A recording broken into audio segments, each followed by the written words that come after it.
My fight is ongoing. As you guys have gotten to see, my predators, people who threaten my life, threaten my family's life, assault me, destroy my things, and those mandatory reporters who outright refuse to do their job because I don't fit a socially acceptable demographic. I'm homeless. I'm also disabled. And the assistance that I need, I don't have. Because I'm intelligent, they pretend that I can't be disabled. But then when I try to tell on them, all of a sudden, they pretend that everything that I say is a delusion. I need help. And I've gone to these people for help repeatedly, and they have repeatedly taken advantage of me. Nobody will investigate. That's the thing about the difference between your boyfriend doing this stuff to you or your husband and the police doing it. Let's go down the checklist real quick. What does your husband do when you live out on a country farm and he beats you up? He prevents you from turning him in, same as the police do, and he does it in exactly the same way. He locks you up, takes away your phone, takes away your keys, takes away your shoes, so you can't go anywhere, you can't talk to anybody, and then he goes and slanders your name. Tells people you're mentally ill, that you're harming yourself, and so on and so on. Part of the reason for making this video is to show you guys in just a few minutes, you guys can save a life, you can change a life, you can get educated quickly. What must a mandatory reporter report? Why is it important for a disabled person not to have to go in alone to these services? See, these mandatory reporter laws, mandatory reporters are taught what to say so that they don't have to do their job, or how to twist or manipulate it into a situation where your words are meaningless because they've reworded everything. One of the things that mandatory reporters have to pay attention to is past abuse, and there's a lot of it. And I'm treated like I didn't try to turn any of it in by the same people who want to pretend that all the phone calls that I made to try to turn it in were delusions, or me having delusions and calling for no reason. Meanwhile, you've gotten to see many of these assaults on this YouTube channel. Whether or not you want to learn these things truly is the difference between your daughter mutilating herself and your son ending his own existence, or your brother or sister, maybe your mom or dad, or your best friend even, your cousin.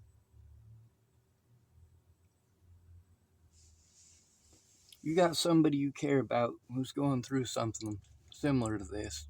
Probably not nearly this bad. But we'll read this. The question on this, it says, things mandatory reporters of abuse of a disabled adult say to victims when they don't want to do their jobs. And it says, when mandatory reporters avoid their duty to report abuse of a disabled adult, they might downplay concerns. It's not that bad, or dismiss the victim's statements. You're imagining things or confused. Blame the victim. Are you sure you didn't invite it?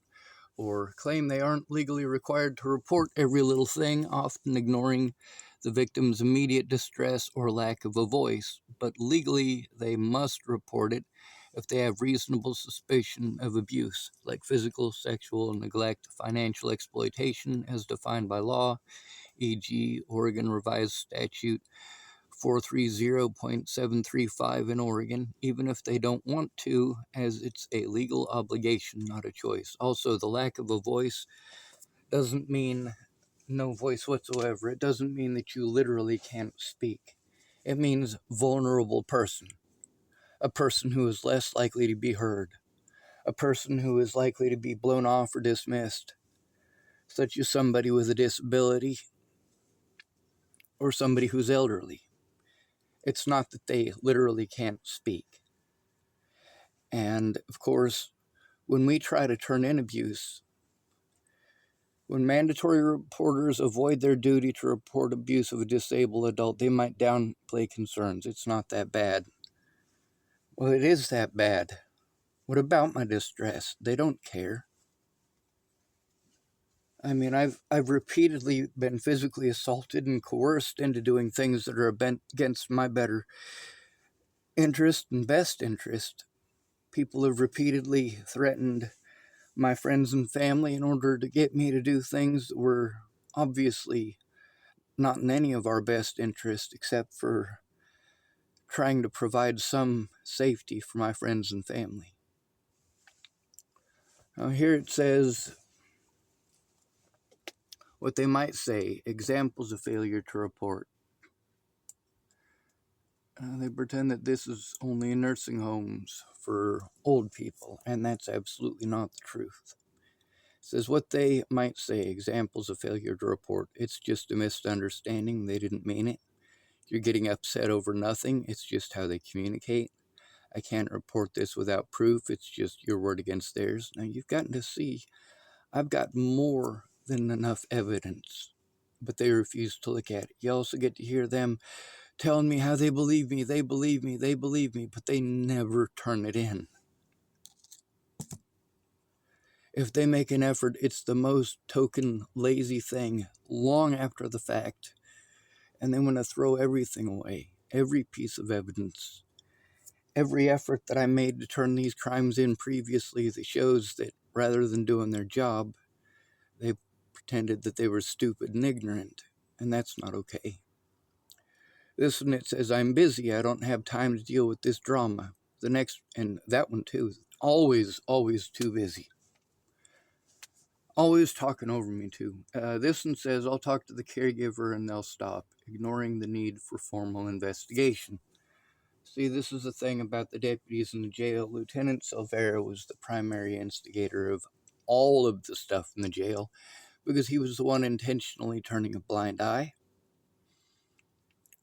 He was also the one intentionally trying to set up situations after the fact where he could try to minimize the impact of the improper use of restraints used repeatedly.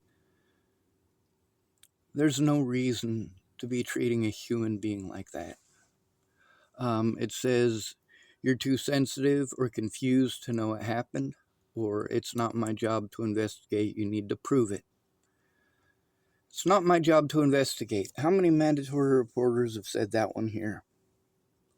How many have we heard just on this channel alone? Let's go to the next one. Why this is wrong and what the law demands. Now, I can prove it, but they're not letting me. And with the things that I need assistance with, they are literally not assisting me, not even in the least bit.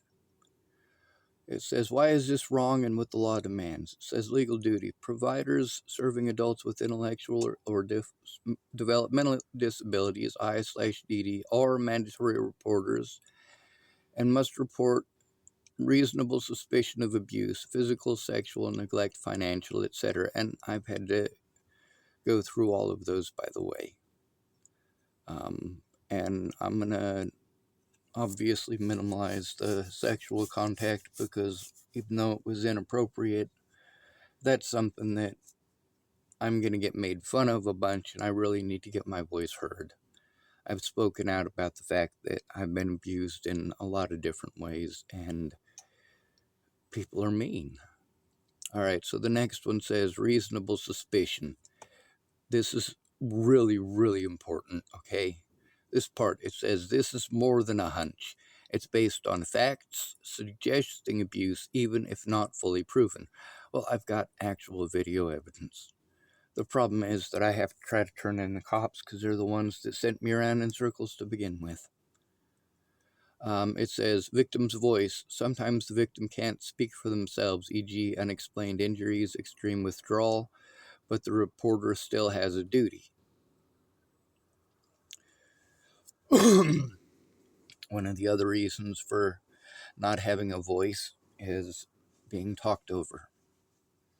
People assuming what it is they think you're going to say, or people interrupting you to make these excuses over and over and over again. If they reword what you're saying, or like you got to hear Melissa do, try to entirely reword the situation. Many of the mandatory reporters I am trying to turn in, I'm sent back to them again and again. And obviously they're not going to do their jobs, and obviously with them knowing that I'm trying to turn them in, they're not going to act appropriately. They're not going to do things appropriately. And also, when I'm sent back to these mandatory reporters, all these other agencies that send me to them, right? Like, for example, the police have sent me to mental health repeatedly. And I go to mental health. And I try to report this stuff to the mandatory reporters. Obviously, they send me around in all these circles. Here, hold on a second. Anyway, with each one of these mandatory reporters sending you to a different agency and telling you it's not their job. And eventually you end right back up with somebody that you're trying to turn in because none of them want to do their jobs. And then, even after they know that you're telling the truth, that it's not a delusion, they will continue to pretend that it's a delusion. And then, when you're sent to, for example, Melissa, but she was attempting to pull in that last conversation, and I definitely cut it off, is oh, well, if you don't want our services, well, we've done everything that we can for you. No, you literally haven't done anything for me. Melissa literally has done nothing for me. Well, I guess obstructing justice is doing something for me, right? But she says she is not a mandatory reporter. And this has turned into a big mess because when they are and are not a mandatory reporter basically just comes down to whether or not you're trying to turn one of them in and whether or not you have money. Somebody without a voice, that means somebody that doesn't have a friend or family member to go in with them. It means somebody with a speech impediment. It means somebody that's easy to overwhelm. And that's the situation with autism and post-traumatic stress disorder, is that I am extremely easy to overwhelm because of this abuse, because of this violence, because of these threats, and because of the fear of what'll happen if I can't get my evidence seen before it's all destroyed. I mean, I'm a homeless person. Obviously, I'm lucky right now to have everything that I have, but it's not going to last. And the most important thing as far as stopping the abuse I'm enduring is showing the evidence, showing the truth. It says what to do if this happens. It says report it anyway. If you're the victim or a witness, report it to Oregon DHS, Adult Protective Services, or local law enforcement. I've already tried all those now, haven't I? And they sent me around in the very same circles. What they'll do is you go back to them, they know you're trying to turn them in. They'll again send you somewhere else, tell you that it's not their job, tell you that this is a police matter. The police will tell you it's a DHS matter. Well, they don't tell you DHS, they tell you to go to CARE or TFCC, usually. So then, once they send you back to one of your predators, If you refuse to work with that predator, that's what they call it, you refuse to work with them, then you don't want services and you're refusing services. That's how they try to play that. Oh, he's just refusing services. And you get to hear that every time they bring up the housing thing. And you can hear the talk that I had with Russell. Absolutely, I did the paperwork and he verified it. But then you get to hear Shelley over and over again, multiple conversations in multiple meetings where she forgets every single time. We already did that. You already told me that you were going to go through the emails. You know?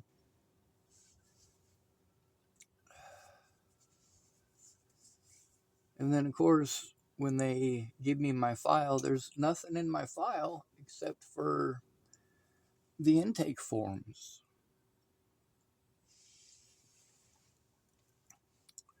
So they have done what with all of the evidence of every effort that I made to go in there and get help to turn in abuse. If I don't go back to my predator, they get to pretend I'm not trying and they'll use that against me. And no attorney listens to a fucking homeless person. The attorneys didn't care. The stuff that the DA pulled in court, my public pretender claimed that he wasn't going to be able to do that. And I called it out before we ever went into court. I was like, you know what? He's just going to push on the mentally ill thing. I do want my mental health reports in court because those reports show that Natalie Bollinger is real. All of those assessors wrote down that the situation with Natalie Bollinger was real. They also show that I am not schizophrenic or delusional. They show that I have PTSD, and they show that the DA is aware of this. The judge is aware of this. They've been aware of this. So is TFCC, and so have the police. They have had the records showing it. Instead, they intentionally kept that stuff out of court. It says, know your rights. You can find Oregon's laws and reporting info at oregon.gov and oregon.gov. Well, we've already taken a look at those. We can look at them again. This one is things mandatory reporters tell disabled adults when they don't want to report. When a disabled adult doesn't want to report abuse, this is if it's a disabled adult, mandatory reporters must explain they are legally required to report. That's right.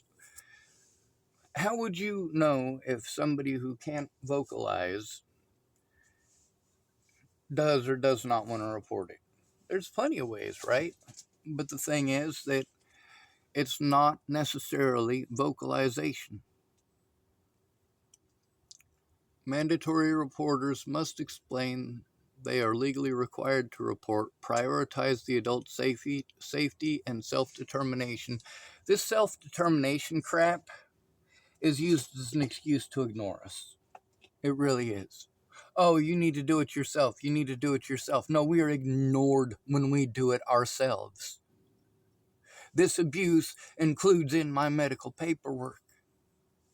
What they try to use in court is TFCC's word, and I'm trying to turn TFCC and have been trying to turn in TFCC since 2022 over failure to report.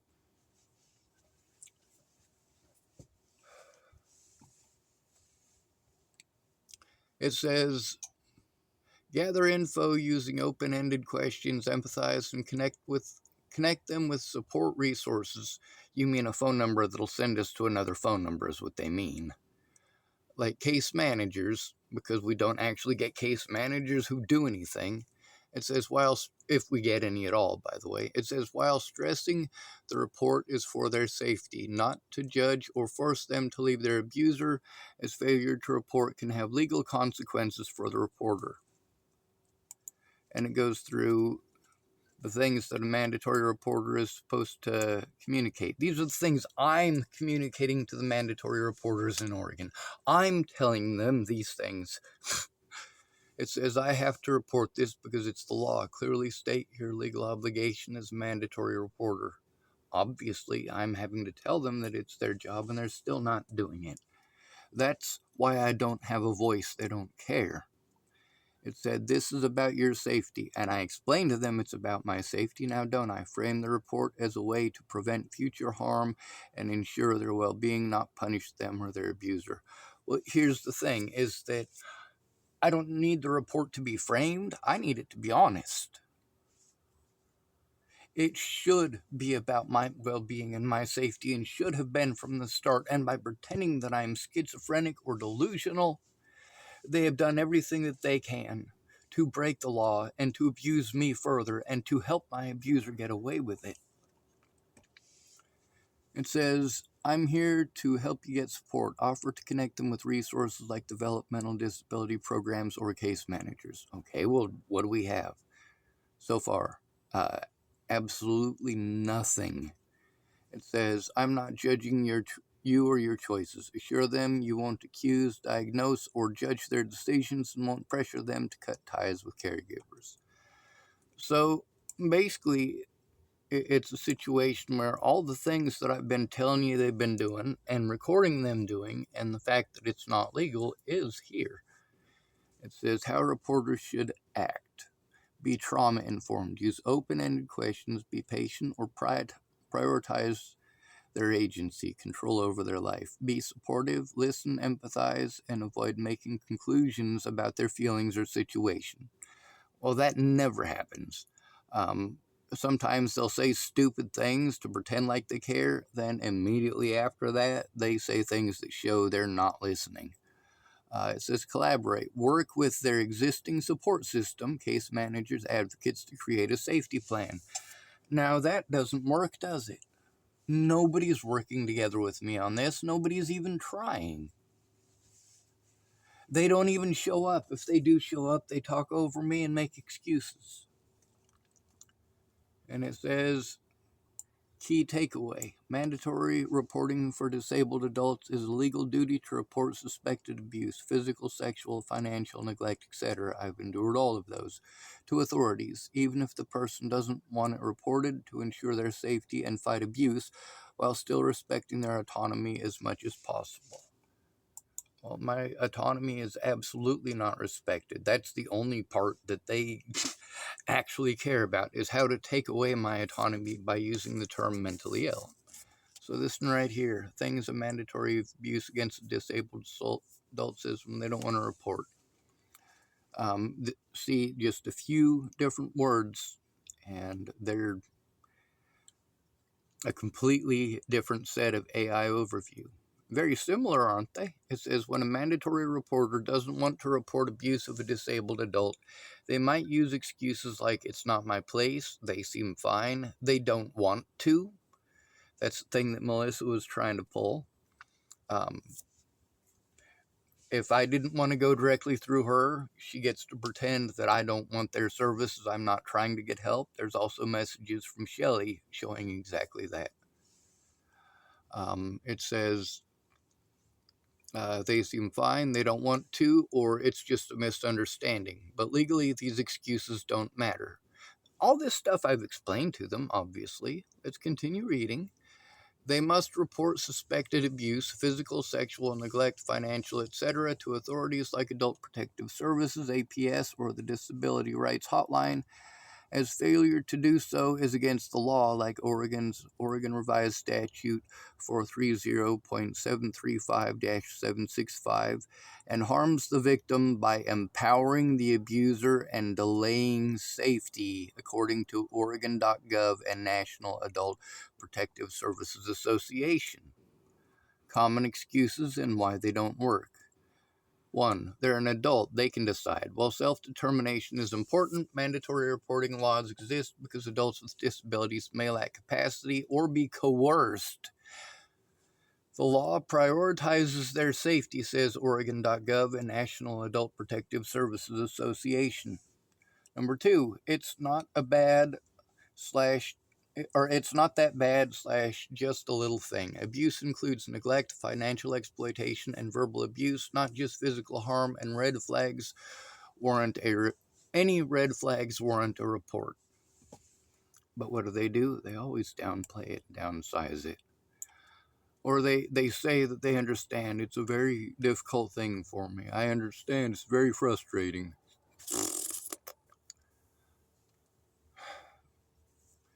I don't want to get involved or cause trouble. Your legal duty to report outweighs personal discomfort. Not reporting enables the abuse to continue, according to National Adult Protective Services Association.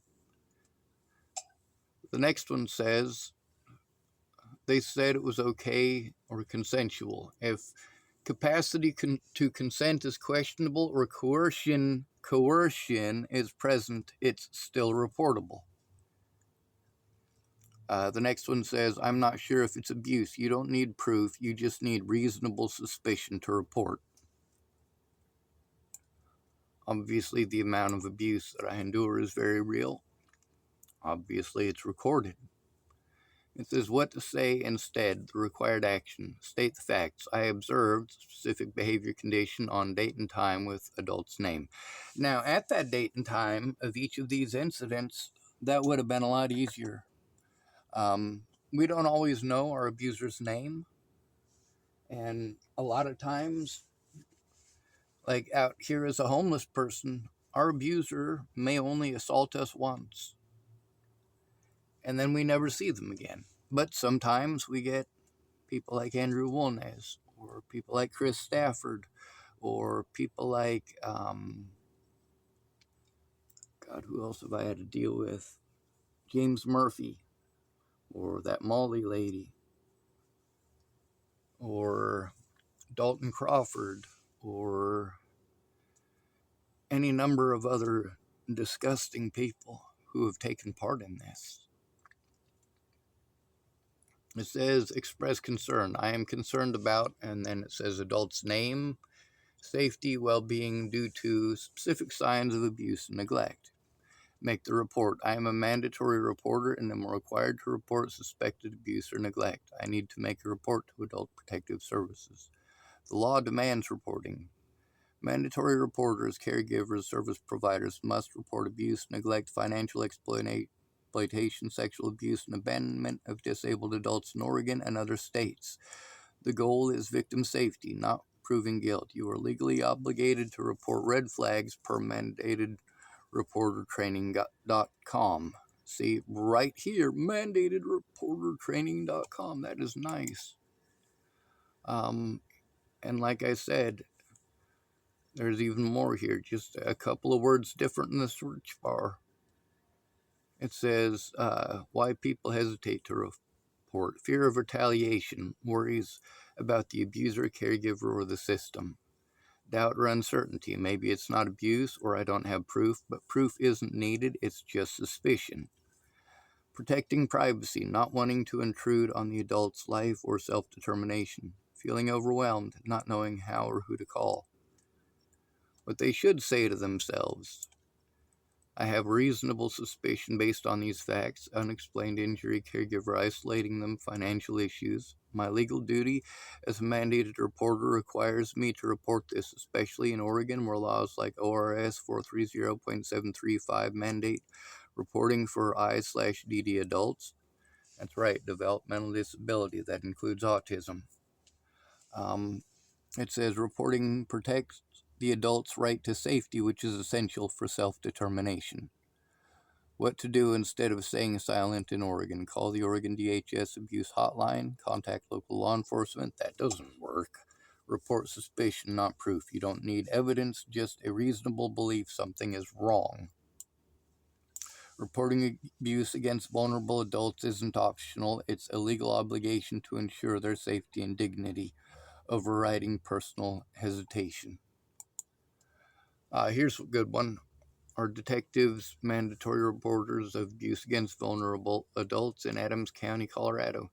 Yes, in Colorado, detectives and other law enforcement officers, peace officers, are mandatory reporters for suspected abuse, neglect, or exploitation of vulnerable adults, including seniors, 70 plus, or those 18 plus with disabilities, and must report it promptly to the appropriate authorities like Adams County Adult Protective Services or 911, with failure to report being a crime. So the detectives in Natalie Bollinger's case committed crimes. These are not the only crimes they committed, by the way. They intentionally made me a target to the public, and that's for certainly not okay. Key details. Who must report? Colorado law specifically names law enforcement officials and peace officers as mandatory reporters of vulnerable adults. What to report? Physical abuse, sexual abuse, caretaker neglect, financial exploitation, and other forms of mistreatment. And this is exactly the stuff I've been telling them. Who is a vulnerable adult? Adults 70 years or older, or those 18 or older with disabilities who are at risk of or experiencing mistreatment. Where to report? To the local police department, county sheriff, or Adams County Adult Protective Services. Well, we tried all of those, didn't we? We called all those actually on my other YouTube channel. When to report? Promptly, within 24 hours of becoming aware. Consequences. It is a crime, not a civil, crime, to fail to report when required by law. For Adams County, you can contact Adams County Adult Protective Services. Oh, it also says, so if a detective in Adams County learns of suspected abuse against a vulnerable adult, they are legally required to report it. On the A&E special, you might have noticed I was talking to those deputies. They wouldn't allow me that evidence. They wouldn't allow me that whatsoever, but they gave it to A&E. Consequently, there's evidence that they got to see actual evidence of threats and harassment against my life and against others. Stuff from Tim Beeson and so on. People making fake accounts to harass me. It was horrible. When reluctant, a mandatory reporter of adult abuse might use phrases that downplay